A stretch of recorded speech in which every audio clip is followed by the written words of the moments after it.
Hey weeps, welcome to another video. Today we're playing some Division 2.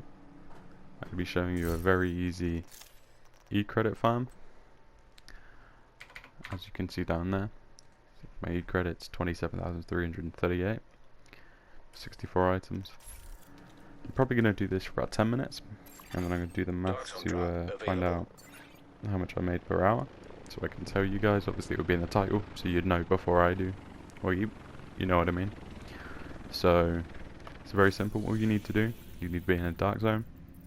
I'm choosing the south one as I feel it's easier. It's more compact. You can't do it in the contested one, which is for me this top right one, but that changes. And you can do it in the top left. You can do it in any three of them, just not the contested one. Really simple, really easy. No requirements. You can do it level 1. You can do it gear level 25. You can do it as soon as you start the game. Really simple. The reason you can't do it in the contested is because it works around going rogue. So all you're going to do is you're going to come in, you're going to go past the turrets which are at the entrance. You're going to hold down the touchpad or the equivalent button to go rogue, and you'll get these white skulls with a plus symbol on it. That's what you want to go to. So you go to it. This one's a terminal. You hold down the triangle to hack it, which is usually like the rogue button. And there's another one, as you can see in the bottom left. I got 350 credits. I got some XP in the top right. So all I'm going to do now is I'm going to head over to it, to this one, which is another terminal by the looks of it. Grab that, find out where we're going next. This is basically all you do. In the top left, you can see that there's a thing called a Thieves' Den triangulation. And what that means is, after I've done enough rogue actions, I will unlock the Thieves' Den triangulation, which means I will find out where the Thieves' Den entrances are, from which point I can go to the Thieves' Den entrance, and it would take away my rogue status, give me a lot of Dark Zone XP, and that's pretty much it. You just keep doing that. It gets you like a nice little amount of E-credits. So this one's a chest rather than a terminal. So all I'm going to do is go up to it and hold down triangle to pick the lock, which is also a rogue action, which means it extends the rogue timer and gives me some progress towards the triangulation. So I got a yellow item, that's another 260. Obviously I prefer the chests because obviously they give you less credits than a terminal, by not much, by like 50 or whatever. But the reason I prefer them is because you have a chance to get some nice gear. Obviously you just find a lot of these little chests on the way, but you have a chance to get some gear that you either want, you might need, it might be a nice weapon, you have some nice talents, some nice perks, some nice attributes, which you can now of course use in the recalibration station, which is a thing they added to the Division 2, where you can take the talents or the perks or the skills or the attributes from one item and directly transfer it to another item of the same type. So you can take a stat on a shotgun and switch it to another shotgun. So it's really nice. So yeah, that's a new thing. So you can get these little chests which are like all over the place. So nice items. You can obviously I'm just going to sell them because I'm alright for items for the time being. I just need E-credits. Because of course, if you're in a clan that's level 30, you will get something called the clan shop in the base of operations. And from the base of operations, if you go to the clan shop, they will have item level 500 gear, which is obviously really nice gear. So there's a drop here, but I'm not going to go for that because people will probably come and kill me to death. So instead I'm going to try run past it without them spotting me. I'm going to head over to the Thieves' Den, which is unlocked now. Because I did enough rogue actions, it came up a minute ago saying Thieves' Den unlocked. And what that's done is it's unlocked the location for me, which has showed me exactly where it is, which means I can now come to it. And once I get there, I will go inside it, like this. And what that does is it puts me inside it, which is like a sort of secret safe house for rogues. It takes away the rogue status and gives me a bunch of XP, because obviously when you survive rogue or Manhunt especially, you get rewarded with Dark Zone XP and items, but because it's only Rogue rather than Manhunt, there aren't any items, it's just XP. So I'm going to load in now through the Division's lovely 25-minute loading screens, which need to come to an end. How they can release a game this next gen and have loading screens of the Xbox 360 version of Skyrim, but apparently they do. You load in, you turn around, you go straight back out. You don't need to mess about inside there or anything. You can just get straight back out again.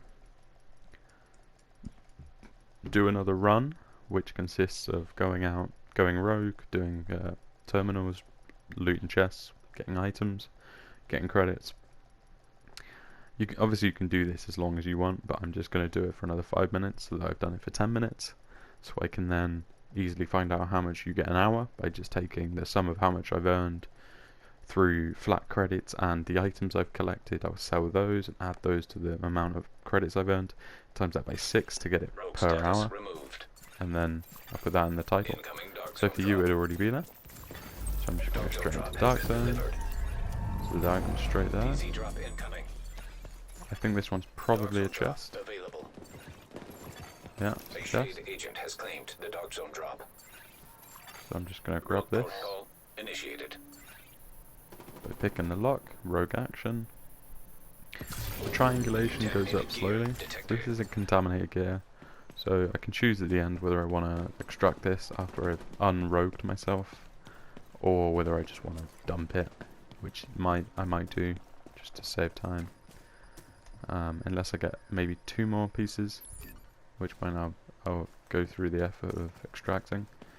Obviously you don't want to extract while in rogue, because people can come and kill you, and it would be completely fine because you're rogue.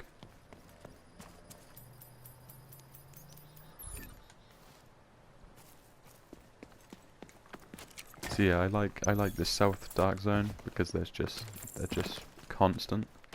In some of the other Dark Zones, like the Northeast one, I know that sometimes you'll find yourself between rogue actions or waiting a minute before finding another one, whereas in this one it seems to be pretty constant.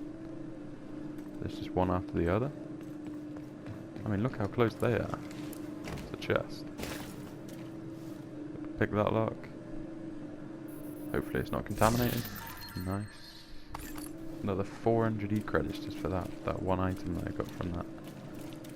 And I can come out here. 400 E-credits obviously doesn't sound that much, but when you can get 500 item level gear, which is more than some people have in total, when you can get 500 item level gear for just 6,000, it really puts it into perspective how much that actually is worth, you know.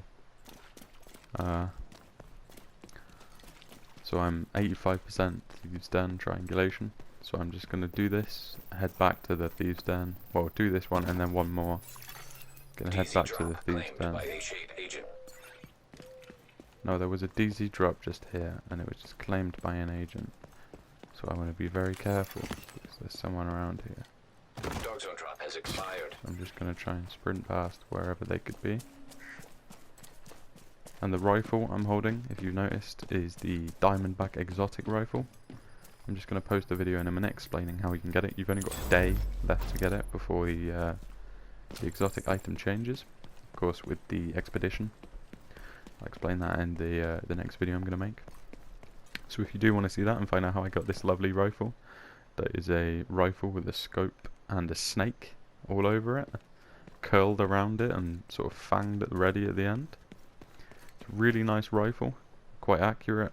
It's got really nice talent where if you look at somebody they get marked, and then when you hit them it's 100% crit chance, and it has bonus crit damage just as its attribute.